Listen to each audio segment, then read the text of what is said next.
صوبائی دارالحکومت پشاور کا ایئر کوالٹی انڈیکس گزشتہ چند روز سے 150 سے زائد ریکارڈ ہونے لگا ہے، جو کہ انسانی صحت کے لیے غیر صحت بخش ہے۔ رپورٹ کر رہی ہیں طائبہ خان۔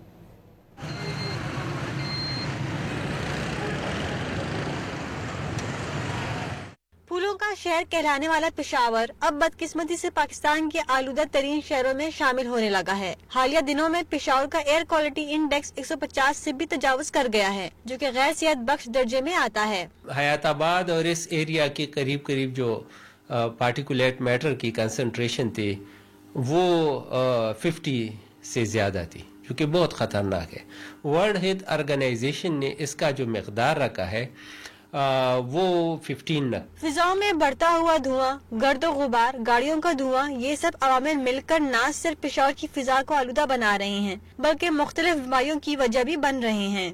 آستما ہے آج کل بہت زیادہ ہو گیا ہے، اور اس کا مین ریزن یہی ہے کہ ایئر جو ہے وہ صاف نہیں ہے، اور اس میں پولوٹنٹس ہے، پارٹیکلز ہیں جو کہ ہمارے لنگز اور اس کی جتنی بھی ایلویولائی ہے، جو باریک وہ نالیاں ہوتے ہیں، اس کو بند رکھتے ہیں، جس سے سانس لینے میں دشواریاں ہو جاتی ہیں۔